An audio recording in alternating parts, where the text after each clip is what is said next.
All right, welcome to the Q&A. Got a few pre-submitted questions, and I'm just gonna pump through them a bit. First one is on fat freezing. Now, we spoke about this on our podcast, Brain Body Movement, but I'll just go to it again just in case you haven't listened to that. So basically, what is fat freezing? Uh, it is basically like freezing the fat non-surgically. So they just get like a machine and then get an area like with some love handles or something, and then it basically reduces the fat around the area after like a month or two once those dead fat cells are taken away. It's not like a quick kind of thing. You only see it like after, yeah, say like couple of months. But the thing is as well, you still got to eat healthy to keep that fat off, because that fat just will probably go back there if uh, if you keep eating into a calorie surplus. So this question probably comes from like, well, I know where the question um, came from, but the question overall is like, can I spot reduce certain areas of your body? And with this, you technically can, but I wouldn't use it for, uh, I wouldn't use it until you're like at a low level of body fat where you're pretty happy with it, but there's still like areas where you just find it hard to get rid of. People may call it stubborn belly fat or stubborn love handles, sometimes underneath the tricep, maybe chin or whatever. Uh, they can be pretty expensive, like $1,000 Australian each time, and it depends how much fat you have there. It can certainly add up. So yeah, it's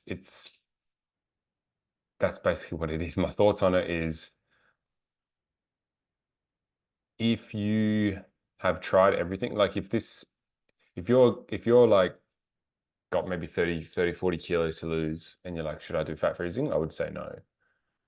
Um, if you have tried diet after diet and still haven't lost a good amount of weight, this still isn't a good thing to do personally. There's medications for stuff like that if you do struggle with your weight, like for long term, like, but if you're doing healthy habits and you are continually in a calorie deficit and you are at a good body weight, but there is still like some love handles or maybe a little bit of lower belly fat or underneath the triceps where you're like, oh, could probably get that rid of, maybe potentially. But again, that will come off the longer you go into your deficit. It just takes time. Um, and usually the places where we want it off is usually the last place that it'll come off, unfortunately, because that's, I guess, where you've had the fat there all along. And if you're in a fat loss journey and it doesn't come off from that, you're like, well, I could probably use these, I guess, non-surgical methods to lose that fat.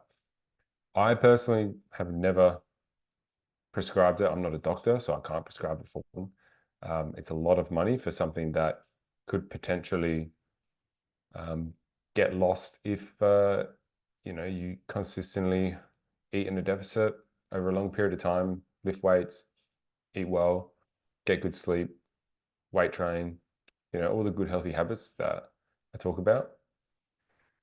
The thing also is the acceptance part of the body. Now, a lot of people do, oh, accept your body and that, but like, yes, to a degree, um, you do need to have acceptance of your body, but sometimes you might be in a state where it's unhealthy, and you might just be accepting that you are unhealthy. I don't want to go too deep into it because I'm not a political person, but I think a good way to talk about this is, once you've gone onto a fat loss journey and you've lost a significant amount of weight and you're at a good healthy level, then you have these areas where you just can't do. Maybe I can see some like some people doing it, and people do it. It's maybe called like cool sculpting or something. But again, I think that fat will go back if you don't have your calories under control. So I personally wouldn't do it unless you've worked with someone or have gone through a journey yourself with your fat loss and seen some results. Because it's kind of like a mask of, I'll, I'll get rid of this area, and then, in a year or so, that fat could just go back there if you're eating in a calorie surplus. Because the thing is, it's still there for a reason, and that's because you haven't gotten into a deep enough deficit to, I guess, metabolize those fat cells in that area. Now, will that area get burnt off if you had just stayed in a deficit? Yes, for a long enough period of time. But I'm not sure of when. So I guess that's why people go for it. And it's expensive. So yeah, what are my thoughts? Don't prescribe it. I think it's a last ditch effort to kind of sculpt the body a little bit. I've only just started digging into it a little bit. But for the most part, they may just be a waste of money if you haven't gotten the basics down right.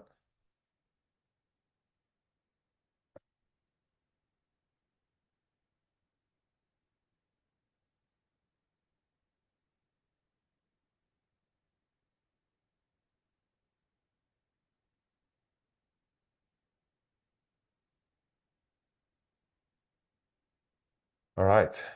Question number 2. Is it better to take protein shakes before or after a workout? So, protein shakes before or after a workout. So this question, I guess, comes from, should I even take a protein shake? So the real question is like, this is around protein timing around your workout, which is important. And I usually say no more than 4 hours um, around your workout. So say you wake up and you work out fasted, I'd want to get that in pretty quickly, because before that you were sleeping and you were fasted for however long you were sleeping, right? If you eat and then train, say 2 hours later, I would probably have some sort of protein within that 2 hour window afterwards, just because protein synthesis is high at that point and you want to capture as much as you can with protein so you're not kind of losing out on all your gains.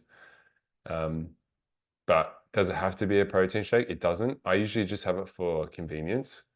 Like protein powder is great. Like I usually enjoy whey protein. It's a whole protein. Some people like the vegan stuff because I guess whey doesn't really sit with them.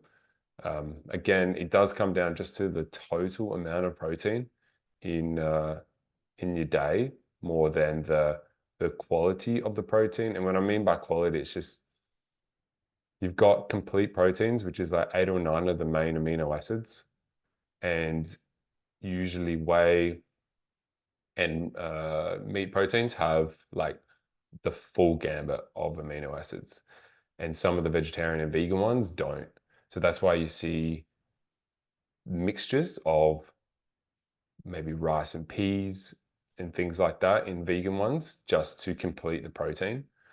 And again, that's you kind of want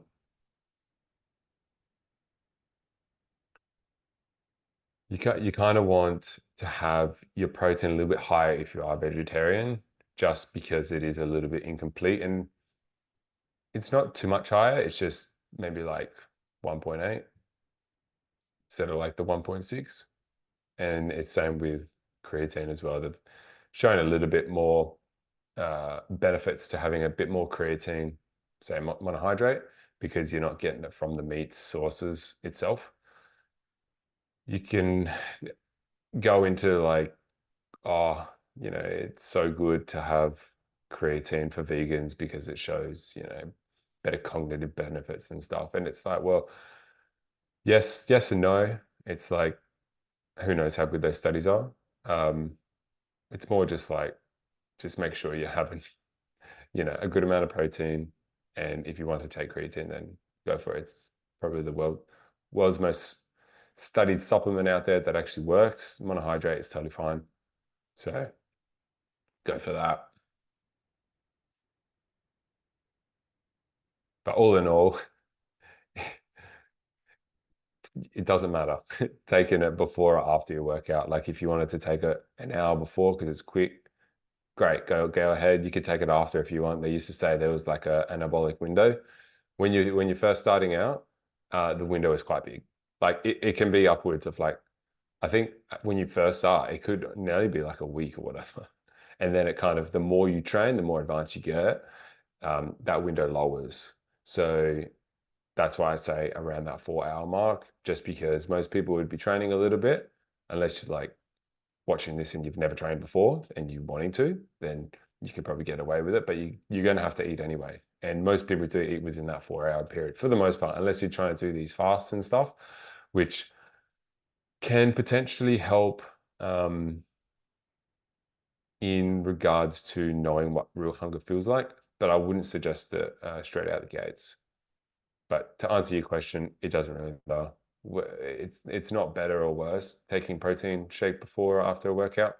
Just making sure you get some sort of protein in within 4 hours of that training. All right, question number 3. My goal is to cut, but I don't want to track calories. Okay, so I train 4 or 5 days a week and do 10K steps. Should I fast? Oh, here we go. Should I fast most of the day and eat 1 meal? Also, getting enough protein seems kind of problematic. Is it sustainable long term? Thank you in advance.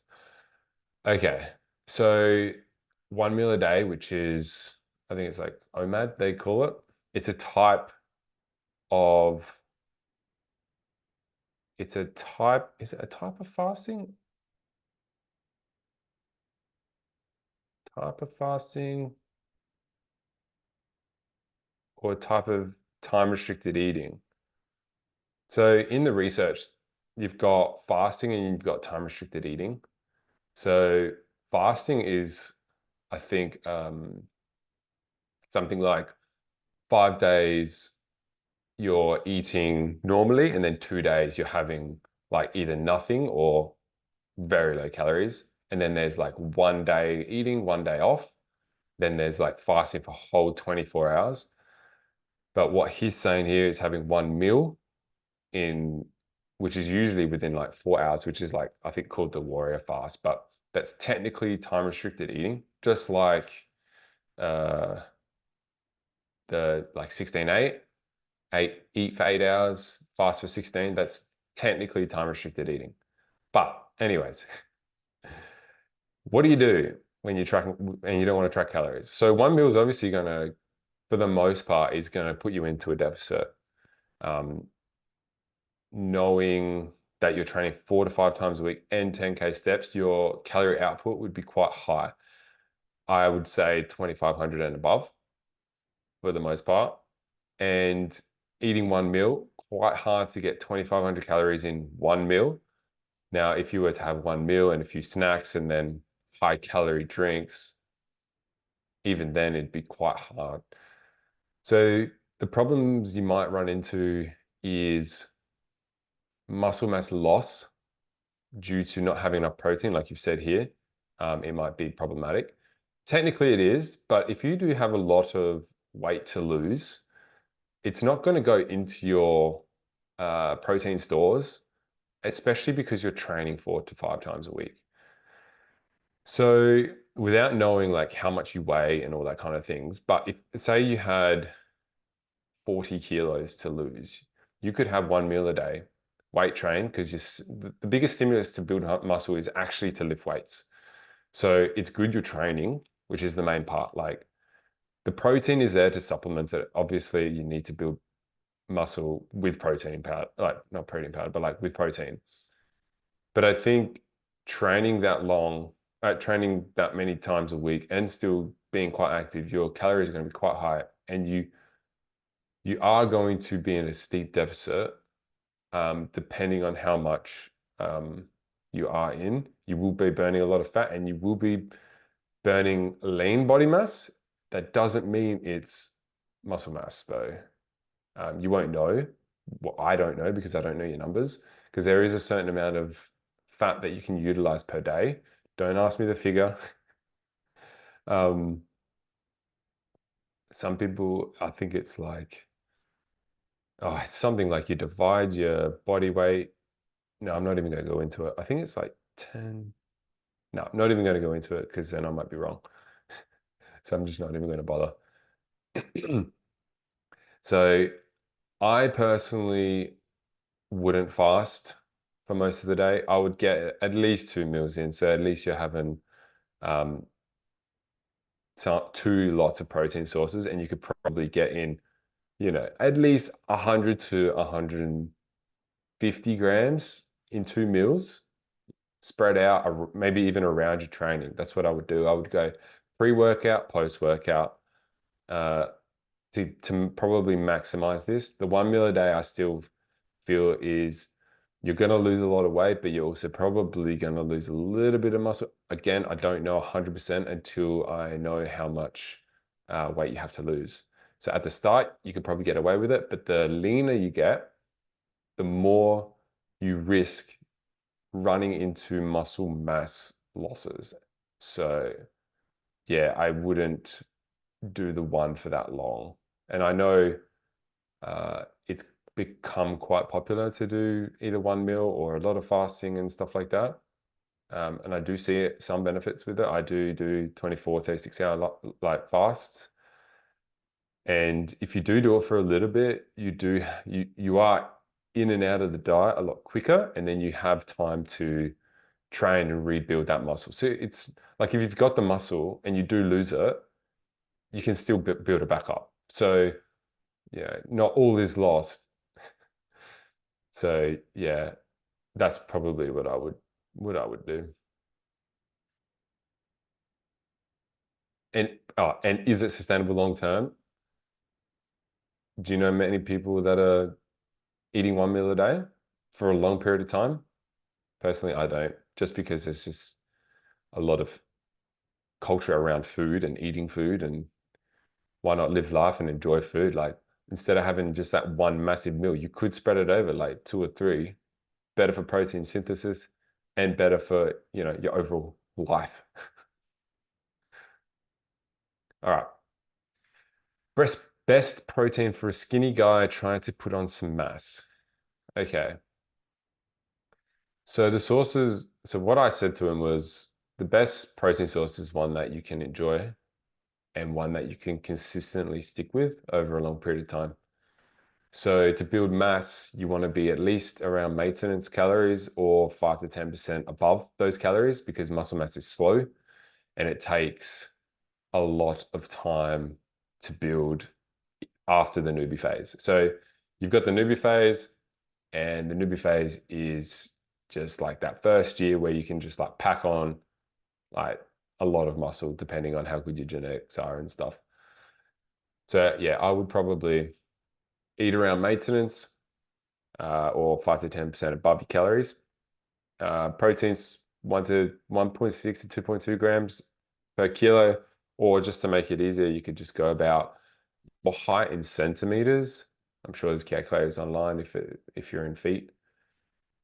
But the thing is, if you're having this protein and you want to build mass, like unless you're weight training and getting good sleep, uh, and progressively overloading, you're not going to build any muscle or mass, as you said. Like there has been studies where people just don't lift weights, but they're eating sufficient protein and they still lose muscle mass. Well, they lose lean body mass, which potentially could have some muscle mass in there. And when I say lean body mass just means everything but fat. So that's like your bones, organs, all that kind of stuff, water, and there's water in your muscles as well. So it's very important to stay hydrated. But yeah, that's what I would say to that question, because building mass takes time if you're out of your first year, because you could do anything in your first year of training, and you probably, as long as you're consistent with lifting something, you're going to be building muscle. It's after that, newbie gains, that's where everything just goes, okay, maybe I need to structure a program. Maybe I need to actually look out for what I eat and eat sufficient amount of protein uh, and enough calories. Some people just aren't eating enough calories as well. And it's the consistency piece for the calories themselves as well. Because you've got 7 days in the week, right? How many of those days are you actually eating at your maintenance calories or just a bit above, like to gain? How many times are you training and how consistent are you with it? Because if you're only consistent like 3 or 4 days a week, that could easily wipe out your deficit for your surplus for the whole week. That's why I work in averages, especially with people losing weight. Like you need to look at the trends of what your body's doing, and building muscle takes a lot longer than losing fat. Uh, so it's a hard one because it takes a lot longer, and a lot of people want to see the number go up all the time. But with with um, with gaining mass, you kind of want to look at trends 2 to 4 weeks, whereas with weight loss, it can be like every week, the average, max two maybe, depending if you're a female as well. Sometimes around the menstrual cycle a little bit, it can the water can kind of throw things off. So there's also that. But you're a skinny guy trying to put on some mass. So yeah, you want to make sure you're eating a lot, training hard, getting close to failure, making sure you're hitting enough sets in each muscle group, like hitting it at least twice a week per muscle group, maybe 8 or 10 sets. That's a good base. And then yeah, your protein, 1.6, 2.2, or just like say double your body weight in kilos, 1 gram of protein per pound, your weight, your centimeters, height in centimeters per gram, all roughly around the same. It'll do. It's just concentrate on getting enough protein in, but make sure you're actually pushing at the gym and you're actually progressively overloading.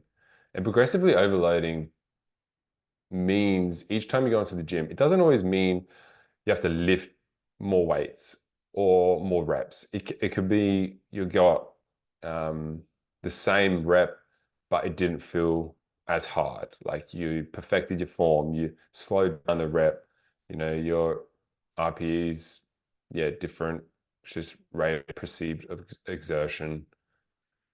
All these things can just add up to it. The easiest one at the start though is the weight going up, like day by day or week by week. Are you getting stronger? Are you adding more sets for one or more reps?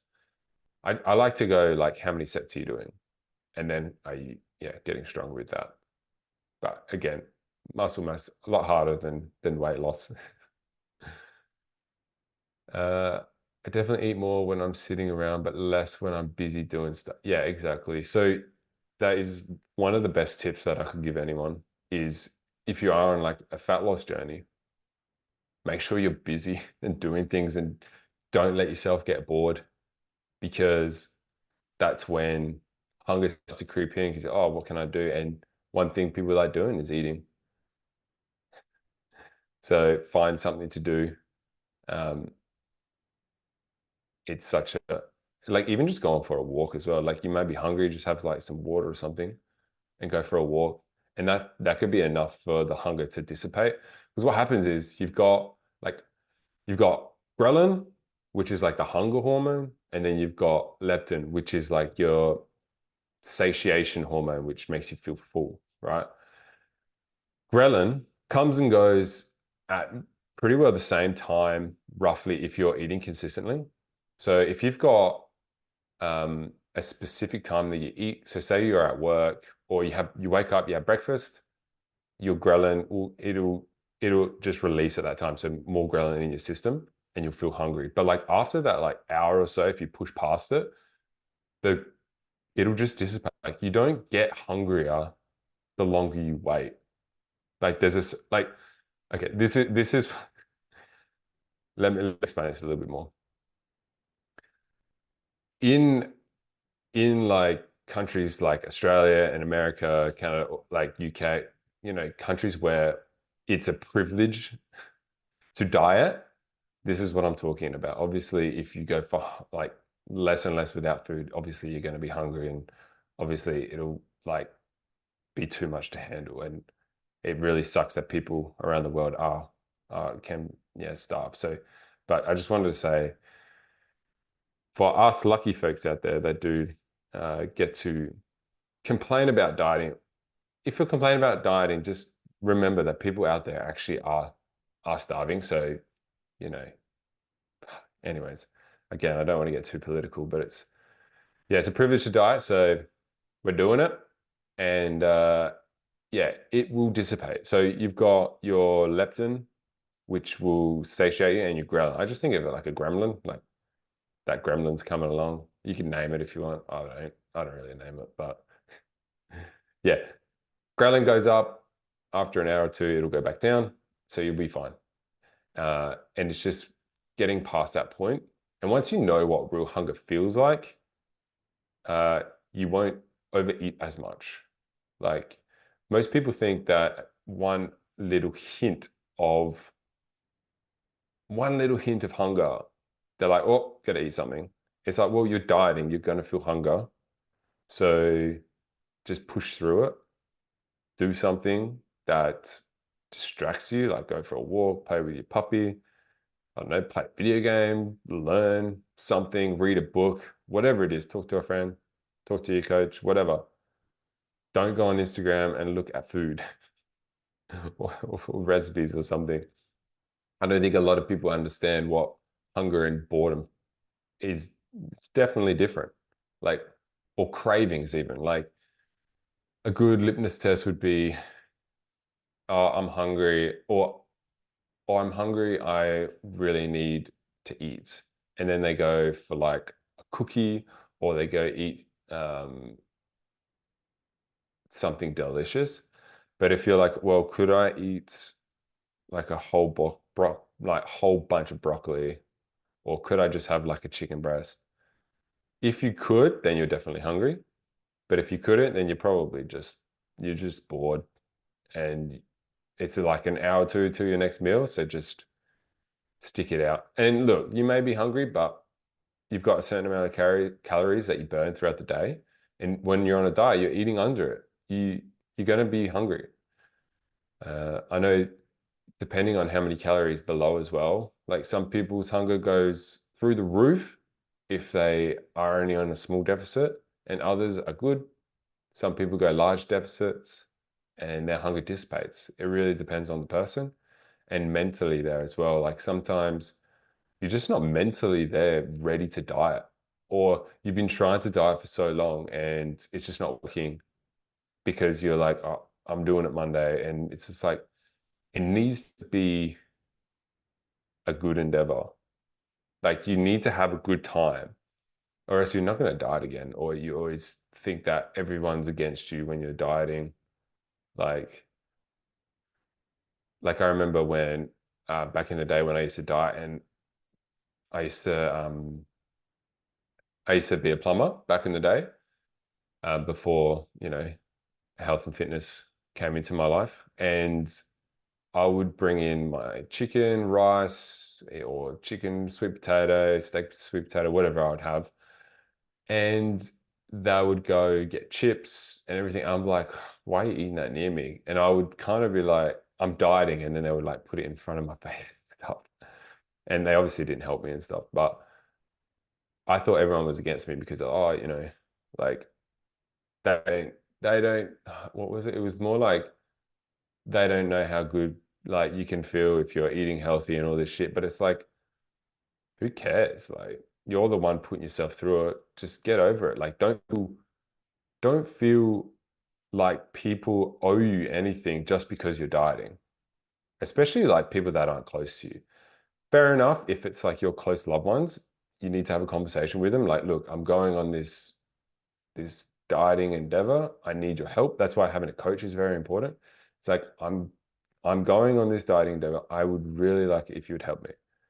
And sometimes you're going to clash because they think that they can't eat the things they want to. And it's not that they can't, it's more that you need them to understand that if you don't have that food in the house, it's going to be easier for both of you as well. And you might find that they'll join on as well and get a health kick together. But I know I struggle with this sometimes as well. If my fiance wants to diet and she's like, no, no, none of this food in the house, and that just makes me want to eat it even more. And I know sometimes I'm not being the best role model if I want to have some ice cream or a cookie or something. And she's like, I'm trying to diet, like, please help me. So I even need to do better. Um, but yeah, it's funny because there's a certain time where everything is just dialed in. Like you don't even want it. Like that's the place that you want to be.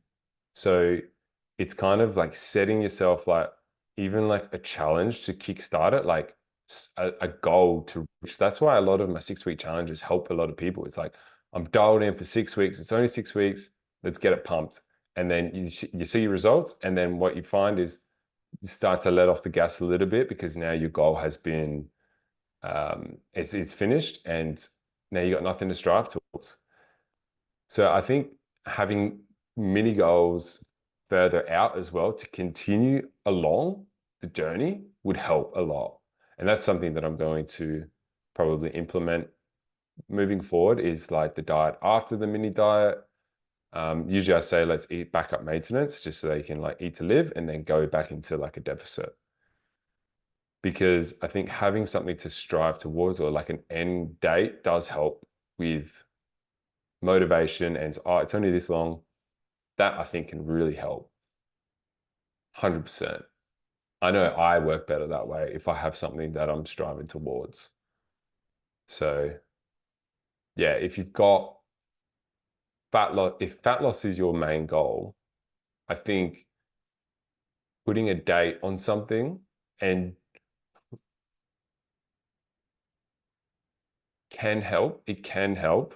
It can also be a detriment because you have to be realistic with the goal. So like you've got your main goal, right?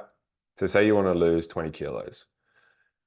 20 kilos, don't put an end date on that goal because that is just too far out and there's so much shit that can happen in the meantime that once you get to that date, you'll feel sad if you don't hit it. So you need to start off with like 1 kilo. And it's like, all right, 1 kilo, and then just put it out like a month out.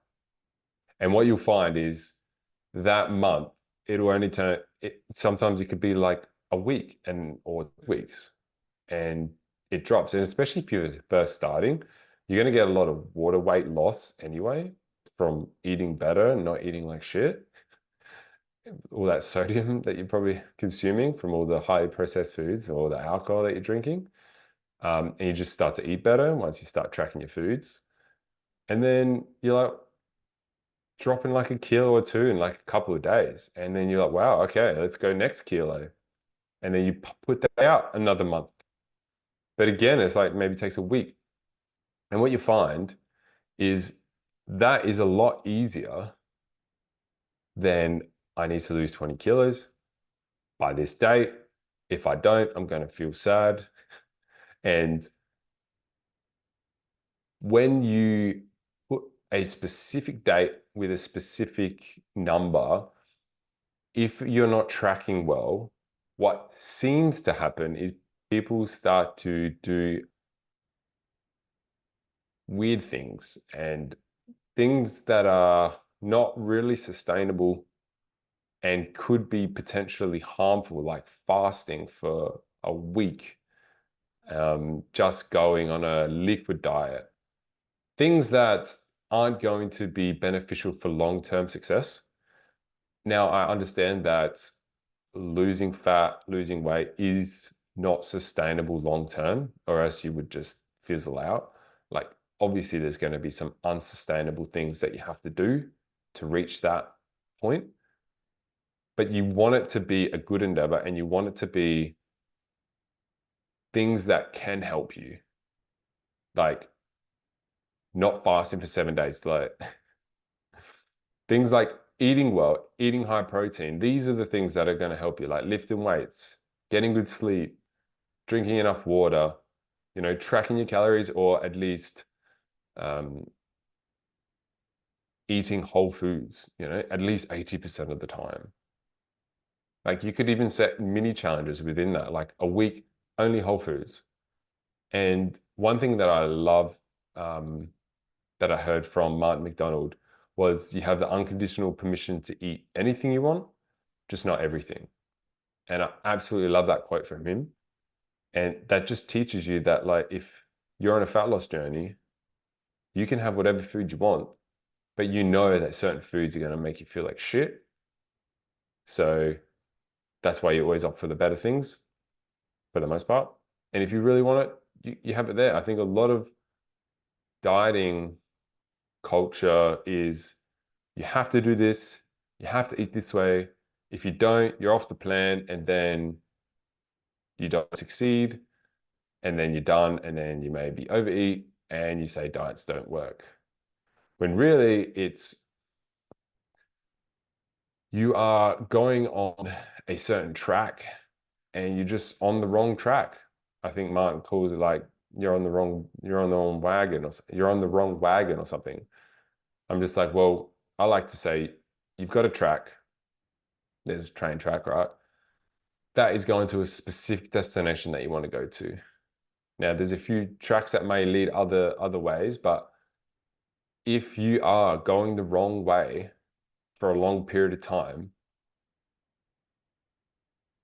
like only having like no cheat meals or no alcohol, or you have to eat before this time. Like these are very strict rules that when you break them, then what? Like you need to know the principles more than the actual method themselves. Like the principle of fat loss is you need to be burning more calories than you are consuming over a long period of time to utilize up that fat stores that you have that you want to lose, right? Sounds simple. It's not easy in the real world. Why? Because of ourselves, for one, our situations and environments, our people around us, our food environment, messaging from either advertisers or on social media, or something happens and you just want to eat or drink or you can't control. Again, don't want to get political, but it's like some people just get more hungrier than others. No fault of their own. Maybe it's their genetics. So that's why I do suggest, like, if you've tried trying to lose weight for a long period of time, maybe some of these pills may help you. But again, it all comes down to actually not eating the calories because you don't feel hungry.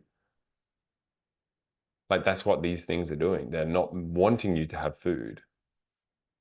So yeah, understanding the principles of it and long-term behavior change, because not everyone wants to track calories for the rest of their life.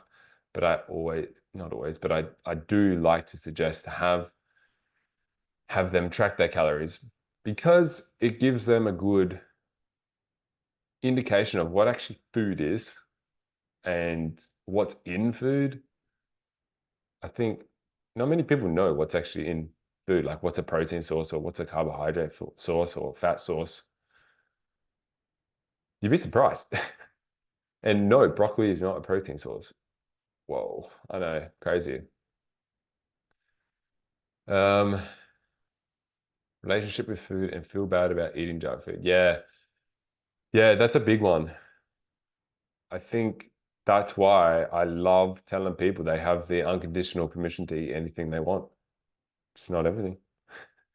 Because when you label a food good or bad, that's where shame can come in and you feel bad, and then that makes you feel worse, and then you want to eat even more shit, and then that just sends you spiraling, and then you eating all these calories and you're like, oh, this is bullshit.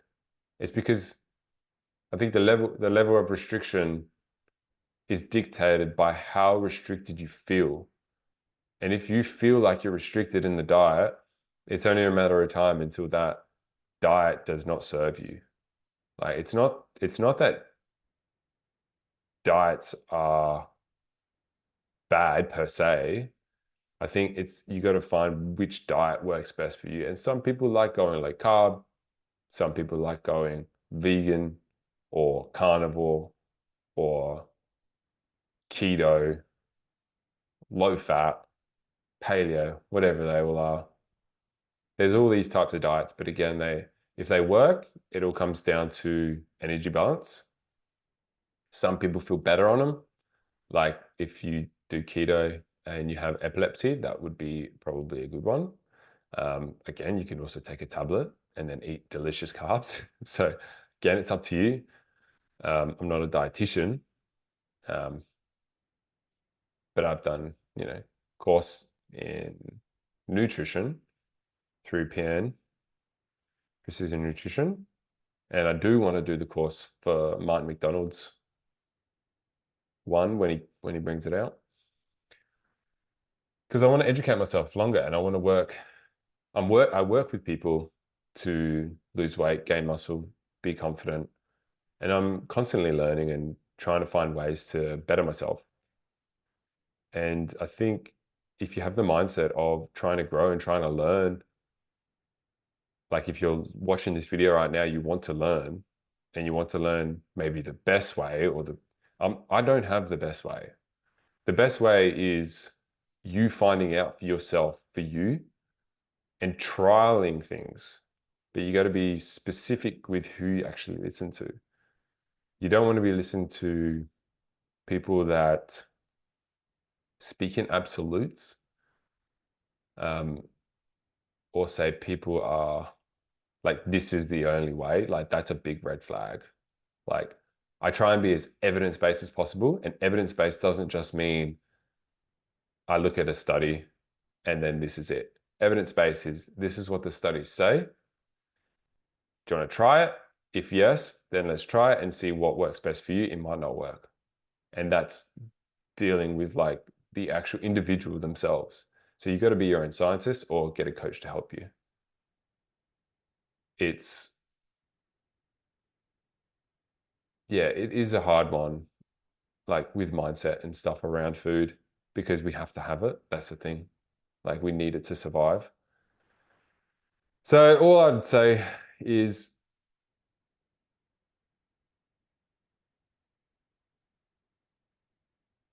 if you want to lose weight, first learn what energy balance is and how to lose weight, aka eating less than you're burning, as simple as it is. Focus on good quality foods. And if you want, like, learn to track your calories. If you want to have delicious foods, incorporate it in within your calories. Sounds simple, not always so easy, but when I found when I learned about what's called flexible dieting and I could introduce all these foods, it was like a massive, massive weight off of my shoulders because I had gone up and down for so many years, not knowing how. And to break it down to, science and actually learn how to track and just adjust it because I love math. It was one of the best things that I ever did. And that's why I like to do it. And I know that some people don't always like tracking calories and that. And they say that it's wrong, but it's not that calories are wrong. It's that you may just be either miscalculating how much you're burning or miscalculating how much you're eating. So and you also need to find out and be truthful to yourself that what you're putting in MyFitnessPal or whatever app you're using is truthful. Like you could you could say you're eating 2,000 calories, burning 2.5, but then you forget that, well, on the weekend you went out and you had a few drinks and you had certain food and you didn't want to put it in. And you're like, look, I'm eating this amount of calories, but I'm not losing weight. Happens a lot. It's totally normal. I hear it a lot with people I work with people online. They're like, I don't know why. I just didn't want to put it in. I didn't feel like I needed to. Like maybe it's something that you need to work on. And I'm not a psychologist or a psychiatrist. Um, but digging deep into why you're doing certain acts is something maybe to look into of why is it I eat this at this certain time or after this certain event or after I see a specific person? Why do I eat this food? Or why do I maybe potentially binge after I restrict this amount of food? Again, I'm not an expert in this, but I do deal with people with these problems. And I have helped people go through these, not saying that it would help you, but all I'm saying is this is what has worked for myself and for my clients of being okay to eat any food you want and knowing that you're not going to die. Like eventually you will die. But if you had a cookie because you were on a diet and you said you didn't have cookies, but then you had one, you're not going to die.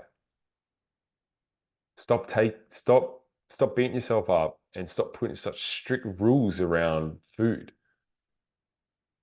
The more rules you have, the more you're willing to break it. Like it's the whole forbidden fruit. Yeah.